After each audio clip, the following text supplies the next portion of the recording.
नमस्कार, स्वागत है आप सभी का। आप देख रहे हैं एबीपी गंगा। आपके साथ मैं हूं राजीव ढोंडियाल। यूपी में मिशन 2022 को लेकर सुगबुगाहट तेज हो गई है। एक तरफ बीजेपी लोगों के बीच में जा रही है, तो वहीं कांग्रेस की तरफ से बड़ा ऐलान किया गया है कि इस बार 2022 का विधानसभा चुनाव कांग्रेस महासचिव प्रियंका गांधी वाड्रा के नेतृत्व में लड़ा जाएगा। साथ ही अभी किसी भी पार्टी से गठबंधन को लेकर यूपी कांग्रेस अध्यक्ष अजय कुमार लल्लू ने इनकार किया है। और मिशन 2022 को लेकर कांग्रेस की क्या रणनीति है, इसके लिए हमारे साथ सीधा यूपी कांग्रेस अध्यक्ष अजय कुमार लल्लू जी जुड़ गए हैं। अजय कुमार लल्लू जी, बहुत स्वागत है आपका एबीपी गंगा पर। जी जी, बहुत बहुत धन्यवाद, बहुत बहुत धन्यवाद। अजय कुमार लल्लू जी, सबसे पहला सवाल यही कि प्रियंका गांधी वाड्रा के नेतृत्व में चुनाव लड़ने की तैयारियां, नेतृत्व से तात्पर्य क्या?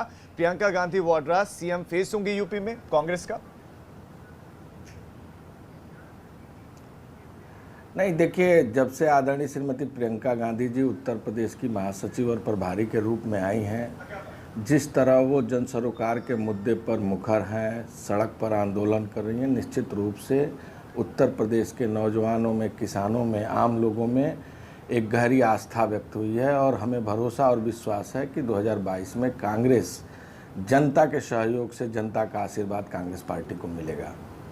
लेकिन उनकी भूमिका क्या होगी? देखिए, वो महासचिव हैं, लगातार जिस तरह संगठनों को वो मजबूत करने का काम कर रही हैं, तमाम सारे नौजवानों को मौका देने का काम किया है। और जिस रूप में सरकार उनके हर आंदोलन से बैकफुट पर आती है, अगर आप देखें पिछले समयों में जब आदिवासी भाई बहनों के ऊपर अन्याय और अत्याचार का मामला आया, तो सड़क पर उतरकर उन्होंने आदिवासी भाई बहनों की आवाज़ सोनभद्र में उठाई। सरकार सख्ते में रही, उनको गिरफ्तार करके वहाँ डाक बंगले में लगातार 24 घंटे बैठाने का काम किया, फिर भी वो अड़ी रहीं और जब तक उन आदिवासी भाई बहनों से मिली नहीं तब तक वहाँ से जाने का काम नहीं किया। आपको याद होगा पिछले समय उन्नाव की बेटी का प्रकरण रहा हो, अगर न्याय दिलाने की बात आई हो तो उन्होंने सड़कों पर आंदोलन किया और उन्नाव की बेटी के लिए लड़ाई लड़ने का काम किया। आपको याद होगा पिछले समय अगर CA NRC में अगर लोगों के साथ जुल्म, अन्याय और अत्याचार हुआ, अनायास रूप से लोगों के ऊपर गोलियां चली, उस समय भी आदरणीय प्रियंका गांधी जी उनके परिजनों से मिलकर उनके साथ खड़ा होने का काम किया। पोस्टर तो फिर भी चिपके, लेकिन उनका कुछ हुआ भी नहीं। अजय कुमार लल्लू जी, ठीक है, उन्होंने प्रोटेस्ट किए, उन्होंने कई सारे मुद्दों को उठाया, लेकिन एक सवाल यह है कि जब से वो सक्रिय राजनीति में आई है, उत्तर प्रदेश में कांग्रेस उतनी मजबूत स्थिति में हमने लोकसभा के चुनाव में भी देखा कि देखिए नहीं, बल्कि आपकी अपनी जो परंपरागत एक सीट थी जहां पर अजय माना जाता था, वो सीट भी आप लोगों ने गंवा दी। तो आपको लगता है कि प्रियंका के और ज्यादा सक्रिय होने से या उनको नेतृत्व दिए जाने से मजबूत होगी पार्टी?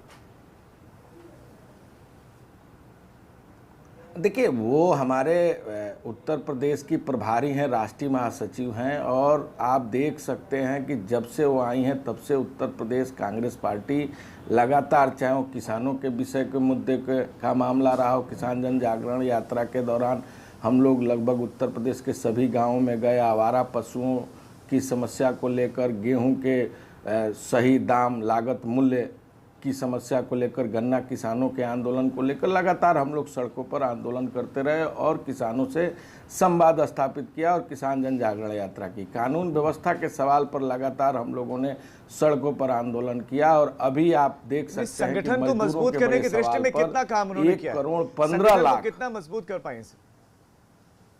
देखिए, अब देखिए, प्रदेश कांग्रेस कमेटी में नए चेहरों को उन्होंने स्थान दिया, लगातार सभी वर्ग, सभी लोगों को उसमें स्थान दिया। और मुझे लगता है जिला कांग्रेस कमेटी के जितने भी अध्यक्ष हुए, जो जनता के सरोकार से, जनहित के मुद्दों पर लगातार संघर्ष करते रहे, यूथ कांग्रेस NSY से जो लोग आए उनको तवज्जो देने का काम किया। और जिस तरह वो मजबूती के साथ संगठन में प्रभावी रूप से निरंतर प्रदेश कांग्रेस कमेटी के साथ, जनपद के अध्यक्षों के साथ लगातार वो बैठकें करती हैं, हर विषयों और मुद्दों पर चर्चा करती हैं, लगातार उनके साथ कदम से कदम मिलाकर लड़ने का काम करती हैं, तो निश्चित रूप से उत्तर प्रदेश कि जनता में एक आसार व्यक्त है और हमें भरोसा है कि आसार में भरोसा भी है, संगठन को मजबूत भी किया, तो आप सीधा उनको सीएम फेस ही क्यों नहीं बना देते हैं कि हमारी तरफ से, कांग्रेस की तरफ से कोई और चेहरा नहीं, बिल्कुल क्लियर है प्रियंका गांधी वाड्रा यही सीएम फेस है, क्यों नहीं आप लोग अनाउंस कर देते? देखिए मैं बड़ा स्पष्ट कर दूं कि किसी के भी सीएम फेस का जो मामला होता है वो राष्ट्रीय कार्यकारिणी का मामला होता है और निश्चित रूप से वो तो राष्ट्रीय कार्यकारिणी के लोग तय करेंगे, हमारे राष्ट्रीय अध्यक्षा जी तय करेंगी। और आज हम जनहित के मुद्दों पर जनता की आवाज बन रहे हैं। क्या आप चाहते हैं कि वो सीएम फेस बने या प्रियंका गांधी वाड्रा, क्या आप उनको एज ए सीएम देखना चाहते हैं भविष्य में? देखिए ये उत्तर प्रदेश की जन भावनाओं का आदर और सम्मान यूपी कांग्रेस करेगी और जनता की जो भी आवाज़ होगी हम उसे मानेंगे।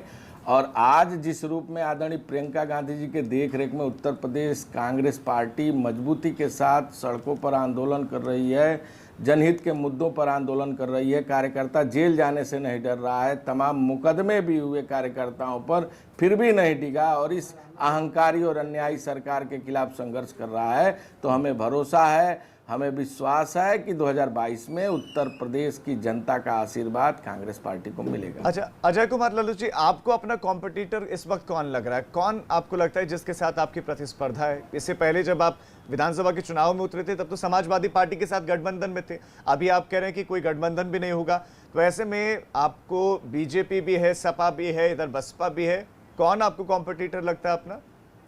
क्योंकि बहुत सारे मोर्चों पर लड़ना पड़ेगा आपको। देखिए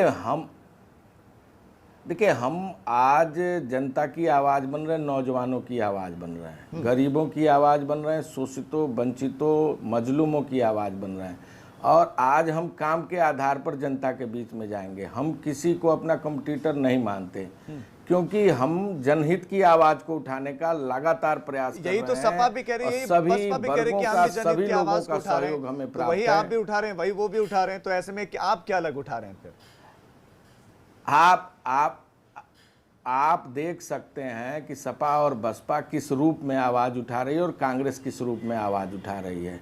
आपको याद होगा अगर कानून व्यवस्था के सवाल पर सड़कों पर आंदोलन करने की बारी आई तो कांग्रेस पार्टी के कार्यकर्ताओं ने किया और लगातार मुकदमे हुए, जेल तक कांग्रेस पार्टी कार्यकर्ता गए। मजदूरों के सवाल पर अगर बढ़ चढ़ के लोगों के बीच में जाकर पूरे उत्तर प्रदेश के तमाम लोग, अगर उत्तर प्रदेश से बाहर फंसे थे लगभग 7 लाख लोगों को, चाहे वो पंजाब, राजस्थान, महाराष्ट्र किसी प्रदेश में फंसे उन लोगों को राशन और भोजन पहुंचाने का काम, उनको लाने के लिए अगर ट्रेनों का संचालन हुआ तो ट्रेनों के किराया देने का काम, और अगर जरूरत पड़ी तो योगी सरकार ने भी किया, वो भी दावा करते हैं कि हमने ट्रेनें चलाई और जिन राज्यों से लोग निकले हैं वो तो कांग्रेस शासित राज्य हैं, वो तो ये भी दावा करते हैं, ये भी कहते हैं। लेकिन समाजवादी पार्टी और बसपा की स्थिति को आप किस तरह से देख रहे हैं 2022 में, और बीजेपी की स्थिति को किस तरह से देख रहे हैं?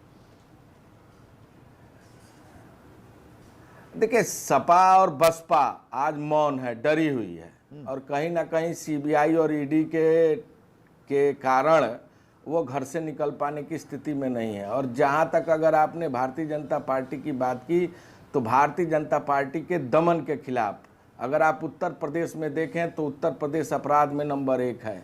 अगर आप उत्तर प्रदेश को देखें तो किसान के आत्महत्या में नंबर 1 है, गन्ना किसान परेशान है, आम आदमी परेशान है। अभी लॉकडाउन के दौरान, लॉकडाउन के बाद केवल बांदा एक ऐसा जनपद है जिसमें 22 मजदूर अब तक आत्महत्या कर चुके हैं। तो उत्तर प्रदेश का अगर पूरा रिकॉर्ड उठाएंगे तो देखेंगे क्या हालात और स्थिति है। अगर तमाम नौजवानों के जो वैकेंसी आ रही, भर्ती आ रही, भर्तियों में घोटाले का मामला आया तो कांग्रेस पार्टी ने उनकी आवाज को मजबूती से उठाने का काम किया। ये आप भले कह रहे हैं अजय कुमार बेरोजगारी का नंबर 1 उठा रहे हैं, लेकिन एक आरोप आप पर भी लग रहा है, एक आरोप विपक्ष पर यह भी है कि विपक्ष दरअसल मुद्दों को सही तरीके से उठाता नहीं है या वो मुद्दों की समझ नहीं रखता। वो एक दिन पेट्रोल डीजल को उठाता है, अगले दिन भूल जाता है, उसके बाद कई दिन के बाद पेट्रोल डीजल की याद आती है, फिर नहीं आती है। एक दिन कानून व्यवस्था को उठाता है, तो ऐसे में एक दिन एक मुद्दे को उठाता है और उसके बाद उसको भूल जाता है और ऐसे में कोई भी मुद्दा नहीं उठता।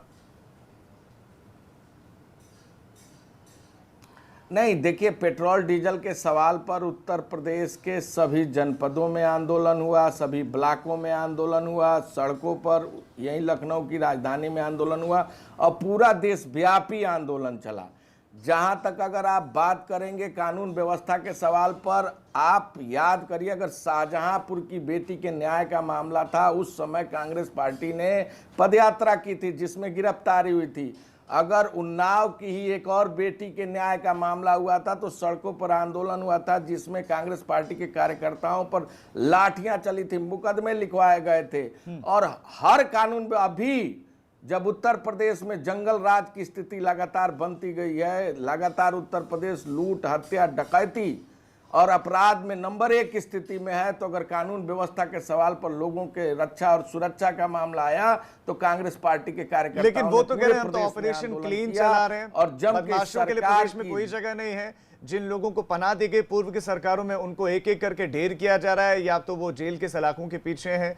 लेकिन इससे तर मेरा एक सवाल यह है कि क्या आपको लगता है कि प्रियंका गांधी वाड्रा मुख्यमंत्री योगी आदित्यनाथ की पॉपुलैरिटी को टक्कर दे पाएंगे?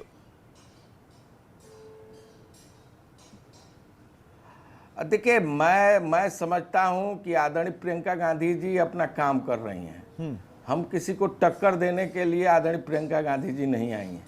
तो टक्कर ही तो देंगे आप लोगों को, चुनाव में हराना है, सामने वाले को यानी कि टक्कर देनी है। गरीबों की आवाज है, मजलूमों की आवाज है और लगातार वो सेवा भाव के साथ काम कर रही हैं, जनहित के मुद्दों पर संघर्ष कर रही हैं। उन्हें डर नहीं है। उत्तर प्रदेश में एक नया आवाम, नई व्यवस्था और नई परंपरा के साथ वो जनता के बीच में है और जिस रूप में वो युवाओं की आवाज़ है, गरीबों की आवाज़ है, मजलूमों की आवाज़ है, सभी लोग एक आशा भरी निगाहों से देख रहे हैं और हमें भरोसा है कि 2022 में उत्तर प्रदेश की जनता का आशीर्वाद कांग्रेस पार्टी को मिलेगा। क्या रणनीति है आप लोगों की, कैसे प्रियंका गांधी वाड्रा अब प्रदेश में संगठन को आगे बढ़ाएंगी, कैसे वो चुनावी कैंपेन करेंगी, क्या रणनीति है आपको, क्या क्या मुद्दे आप उठाने वाले हैं आने वाले दिनों में?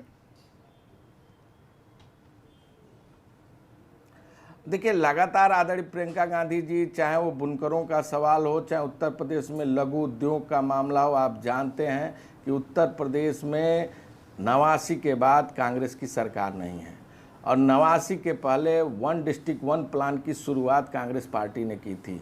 अगर फिरोजाबाद में कांच का उद्योग रहा हो, आज उसकी क्या स्थिति है, पूरा जीर्ण छीड़ स्थिति में पड़ी हुई है। अलीगढ़ के ताला चाबी का मामला हो, आज क्या स्थिति है, वो भी पूरी तरह जीर्ण छीड़ पड़ी है उद्योग। अगर आप मुरादाबाद में देखें तो ब्रास इंडस्ट्रीज का मामला था, पीतल उद्योग का, आज किस हालात में पड़ा है। अगर कानपुर का चमड़ा उद्योग देखें, आज पूरी तरह समाप्ति के कगार पर है।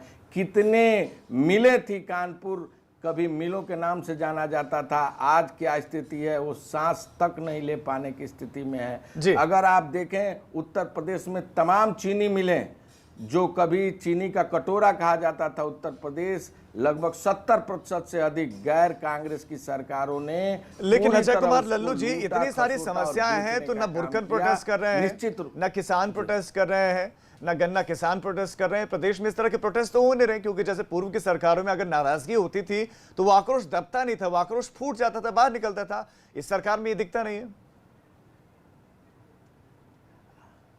आपको याद होगा लॉकडाउन के पहले किस तरह, चाहे वो किसान, गन्ना किसान था, वो सड़कों पर आंदोलन कर रहा था। आपको याद होगा बुनकर, जो एक बड़ा तबका है पूरे उत्तर प्रदेश में, 2000 करोड़ का सिल्क की साड़ी का कारोबार बनारस करता था। लाखों अकुशल मजदूर थे, आज बेघर की स्थिति में उनके पास रोजी रोटी का संकट है।